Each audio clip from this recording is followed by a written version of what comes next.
This just reinforced what those odds you put up showed at the beginning of the show. It's going to take a bad performance, even against the other best teams in the world. Yeah. It's going to take the U.S. just playing badly and shooting badly for us to lose. Good point. Well, the biggest thing is that Steve Kerr's got a nice insurance policy with Anthony Davis and Bam Adebayo. Those two played last night. I don't know what their plus-minus was, but it was off the chart here. And I think certainly it's going to be dependent on the game. So if the USA hits France in a medal round and they've got Victor Wembanyama and Rudy Gobert, then I think we could see Embiid and Davis together. Maybe you see Adebayo and Davis together here. So I think a lot of it's dependent on who the matchup is. They might roll out against Canada, who doesn't have a traditional big, and basically put all guards out there. Well, we didn't see, obviously, Kevin Durant play as he's still working to come back from that leg injury, which Team USA is saying is minor, and they think that he's going to be okay to go in the future here. Someone else who didn't play, though, Derrick White last night. He was a late addition, remember, to the U.S. roster after Kawhi Leonard dropped out. So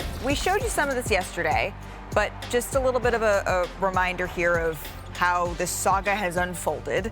Jaylen Brown maybe seemed a little bit, let's go with confused by the news, because less than an hour after White was named to the Olympic roster, he posted this, just some thinking monocle emojis. And then after, he followed up with a nice direct quote saying at Nike, this is what we're doing now. So Nike, of course, is one of the sponsors for Team USA. So managing director Grant Hill, he responded yesterday. Take a listen. Well, for a good portion of my career, I wore Fila. That was supposed to be a joke. You get 12 spots and you have to build a team. And one of the hardest things is leaving people off the roster that I'm a fan of, that I look forward to watching throughout the season, throughout the playoffs. Guys who've been finals MVPs, guys who've been a part of the program, guys who've won gold medals.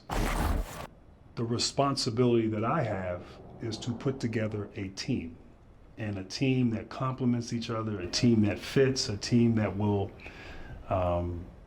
give us the best opportunity for success. Okay, so some good context there from Grant Hill. But Mark, you spoke to some folks out in Vegas. Just help us understand the decision-making process here.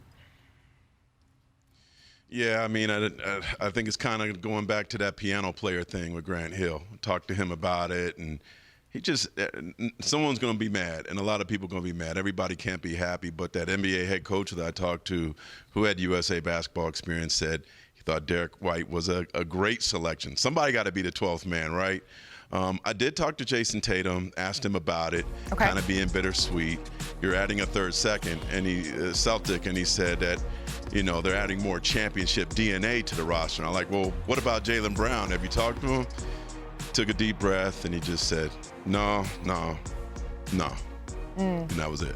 Okay, so they haven't spoken about it, at least not yet. Bobby, do you think that they made the right decision by Derrick White being the selection? I do. I just look at last year playing on the World Cup team with Derrick White, having that international experience, and as Mark said, kind of being that 11th and 12th man, kind of filling a role. I think you could have went Mikal Bridges.